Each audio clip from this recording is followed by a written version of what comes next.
We don't want the cleaned up Rocky movies. No.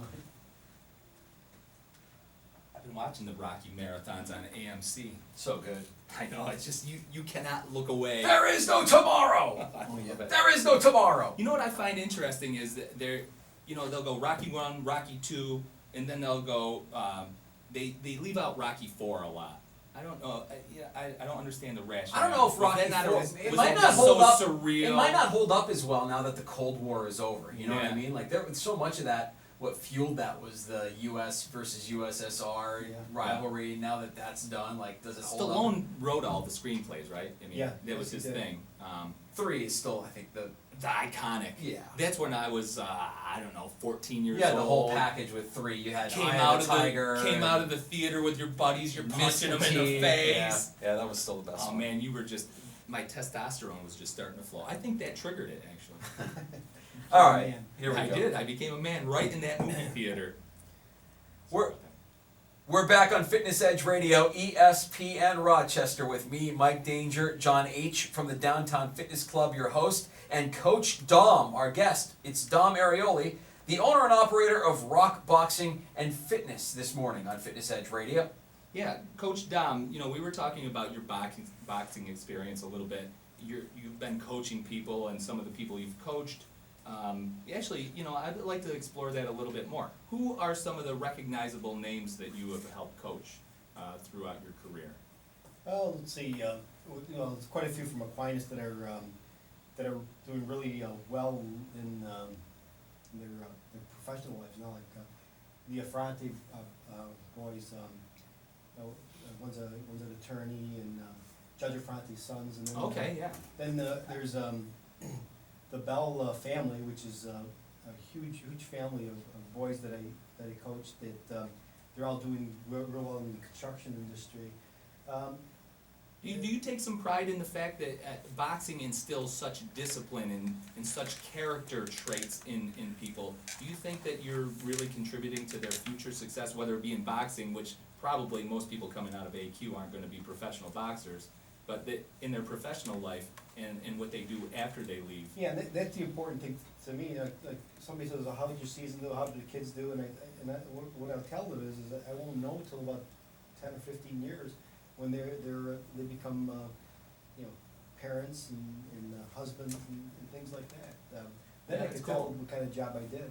It's like planting, a bunch of trees in the forest and then coming back and seeing how they grew up a couple 10 years down the It's road. kind of like that with a lot of organized youth sports activities, Yeah, right? I I mean, think it you're builds right. character, it builds leadership, and it's just a matter of, who the guy that is teaching your kids, what he is made of, what his character is made of. And if you're a guy like Coach Dom, yeah, you're probably going to have some success stories through the years. Now, have you trained anyone? That's probably not a fair question. Let's talk about boxing though. And have you trained anyone that has gone on to achieve some success in boxing, whether it be like Golden Gloves, AAU? I don't know what Yeah, the we- organizations are. We had quite a few, because I also trained quite a bit at the Montgomery Boxing Center with Ron Resnick. Oh yeah. And I trained Local promoter. a lot of his boxers. We had Ella, who was the female. She ended up being the I think it was the female featherweight champion of the world. Sean That was Ella Nunez, right? Ella Nunez, Okay. worked Yeah. with her, and then quite a few of the amateurs that trying to think of the other names. There's so many of them because I've been at this. One of the members asked me, how many years you been involved with boxing as a fighter and also as a coach, and I started adding up the years, and it's been 48 years because I was 11 years old when I walked through the doors of Ozzie Sussman's over on Monroe Avenue and started my boxing career. That's crazy. 48 years in the game. What do you have left to accomplish? What gets you excited and gets you out of bed every morning to go down and walk into that gym, and there's sweat involved, and I mean it's a grind to a certain extent, but you gotta love it. I mean, 48 years. What still fires you up about it? Well, I do love it, and right now I'm working mainly with people that are just trying to get themselves in shape and utilizing the sport of boxing and the discipline that boxing gives you to get these individuals in shape, and it's just tremendous to seeing some people that barely tie their shoes when they first walk in the door, and see them throw their first left hook, which is a tough punch to learn, and then they know how to throw combinations, they know how to jump rope. And some of them, problem is, some of them start thinking they could really, you know. Sure, they get a little Sorry. confidence, but it's a little overconfidence. Yeah, so especially the ones that do travel to other cities, and they say, I'm going to this gym. I says, please do not spar. Go there, hit the bags and stuff like that. But I'm not there with you. You never know who you're going to get in there with, and I don't want them to get hurt. Right. I imagine boxing as much as anything, and you know, being a fringe, I would consider myself a fringe fan. I don't get the pay-per-views, but I'll pick up a match every once in a while and watch it on the TV. I think more than anything, it's a sport where you have to control what you can control. You know, you hear about boxing promoters putting together matches and managers trying to keep their fighters away from a certain fighter. You know, is Mayweather ever going to fight Pacquiao?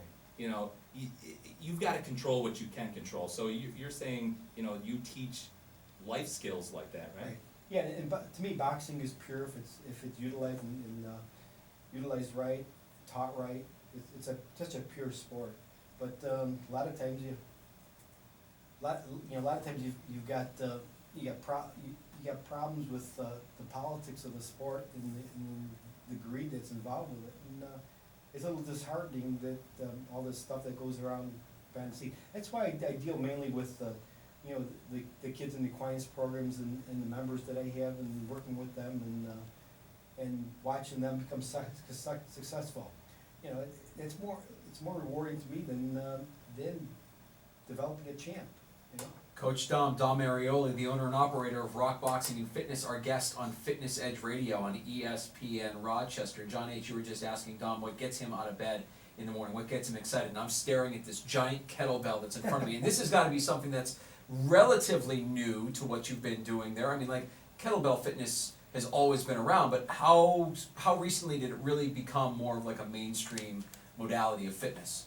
Well, before Coach Dom answers, I'm going to read his credentials as a kettlebell coach, because that's a great segue. I wanted to talk about that because you're one of the guys in town. Kettlebells are now all the rage. You know, CrossFit's using kettlebells. You know, general fitness places are using kettlebells. In 2004, we're talking 10 years ago, you attended a training seminar with RKC instructors to hone your skills farther. You had already been using them. And we Correct. talked before the program. I tried to do a kettlebell snatch, and you said, well, you did it the fitness way, and you do it the way kettlebells are supposed to be done. Right. And you compared it, I'm the minor leagues and you're the major leagues. It's like stepping up your game. So back 10 years ago, you're going to RKC. In 2005, you go to another seminar. You travel to San Francisco for that. So you're going all over the country, if not the world. In 2006 in Montreal, you go 3-day Russian kettlebell certification seminar with a Canadian kettlebell expert and the founder of Agatsu form of self-defense, Sean Mosen. May 2009, AKC Level 2 Kettlebell, 2010, IKFF National Kettlebell Competition, and then 2012, you receive another certification with Jeff Martone for CrossFit Kettlebell. So you did get some CrossFit Yes. modality in there. Yeah, I did. I don't think there's anyone with as much kettlebell certification and knowledge in this town as you. There's the segue. And look at that kettlebell too, by the way. I know, There's some wear on that thing. That one has been used. I Yes. mean, that is a gritty, I love that thing. That's what I love about, that's where you know you've had a good workout. Look at that kettlebell. Don bought that right, because I bought kettlebells, you drop on the ground, they break in half. It looks like that's been dropped on the ground numerous times, and it's still coming back for more. Don, tell us what you love about kettlebells and how you utilize them with your boxing fitness.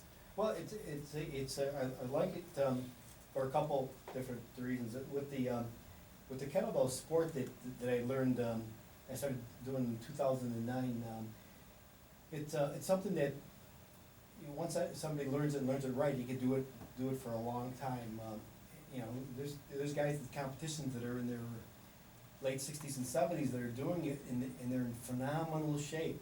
I started competing myself because I'm a coach that's got to actually get in there and get dirty and do it, and then I'll learn just like one of my fighters will learn, because I boxed, I did that, so I know about that. But I had to experience actual kettlebell competitions, and once I started experience, I really enjoyed it. Even though I'm a little on the mature side, I still competing with some of the young guys and doing fairly well. I've got some goals I could set.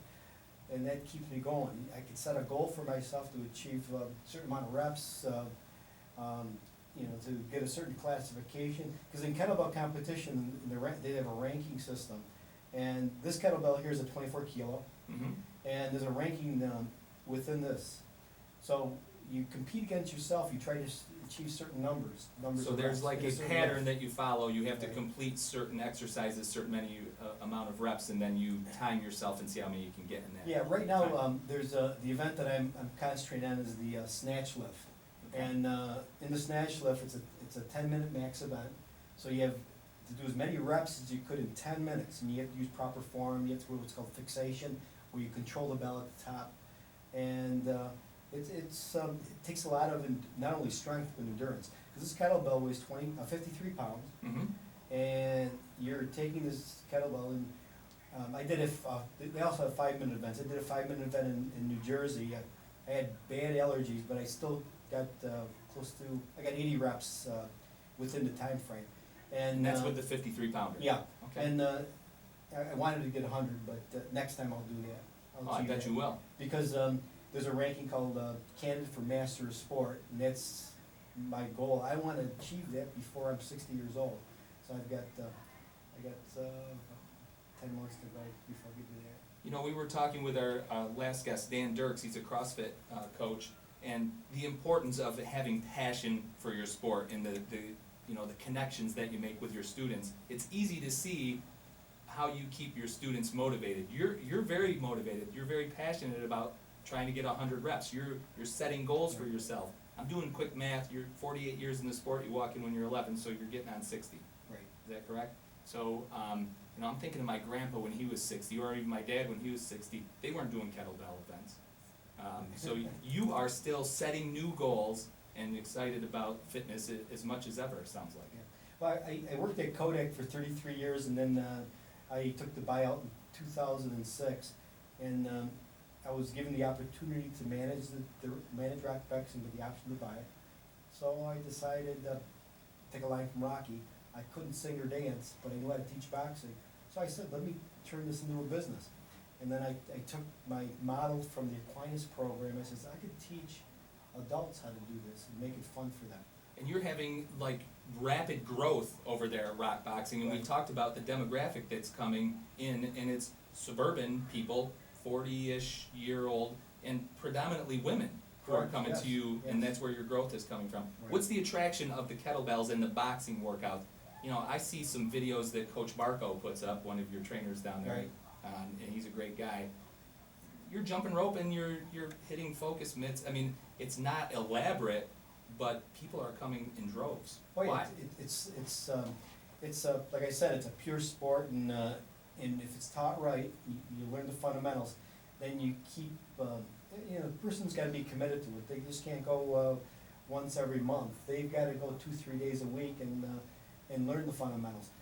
And the coach shouldn't rush the person through. Show the person right. Starts with the fundamentals as far as their footwork, their stance, and build from there. And then they start doing it safe, and they start doing it well. And then before you know it, they could punch a bag for a full 3 minutes. You know, which is if you take a guy that thinks he could, that hasn't been in the gym, go there, he'll punch you for 20 seconds and be completely out of gas. Yeah, I've put on boxing gloves just screwing around with my friends, and you know, a 2-minute round is an eternity. You throw a couple haymakers, right? Right. You cover up, he throws his haymakers, and that's 15 seconds. Now what do you do for the next minute Right. 45? It exhausts you. Yeah, but you end up doing a lot of hugging. Yeah, exactly. A lot of dancing, right? Yeah. But you know, I know people out there in the fitness community. We talk to people from every walk. You know, I'm thinking of the group exercise people. I offer classes that are 45 minutes long, and I have people come and say, "What? Can you extend that to an hour?" Well, they're pacing themselves. Right. You know, to those people, they might be listening and say, 3 minutes, what's the big deal? Or a 10-minute kettlebell workout, what's the big deal? Try it. Mhm. Try it. It's exhausting. The lactic acid builds up, you just can't continue on. And that's what you're teaching these people, and they love it, and they keep coming back. And plus, you just do boxing. On the break, we talked, you've trained Don Carlos Claus. He's an up-and-coming MMA fighter. And I said, hey, have you considered going to MMA training? You said, no, we just do boxing. Right. So you're a purist, you know, if you want boxing, you come down to Rock Boxing and Coach Dom. Exactly, and that's something that I know boxing, I know well, and, you know, there's other gyms that'll do that, and that's, do the mixed martial arts. But I like to focus on where I'm strong, and that's boxing and the conditioning for fighting. You know, I can condition any athlete, with a lot of the things that I do. Cause you think of boxing and a lot of kettlebell training, a lot of it's rotational. Sure. Rotational in, as far as sports, baseball, golf, lacrosse, Hockey, you've Hockey. trained Ryan Callahan. yeah, I worked with Ryan for a couple of years when Ryan was 14 and 15 years old. Let me tell you, when I was working with him, I knew this kid is gifted. You know, I used to do right out of my garage, and we used to go for runs and stuff, and we used to skate around the neighborhood over in Greece. And Ryan is a Somebody who plays hockey, the similarities of what we're talking about, you know, 2 minutes in the ring versus, you know, 30 to 45 seconds on the ice, where you're going Right. constantly.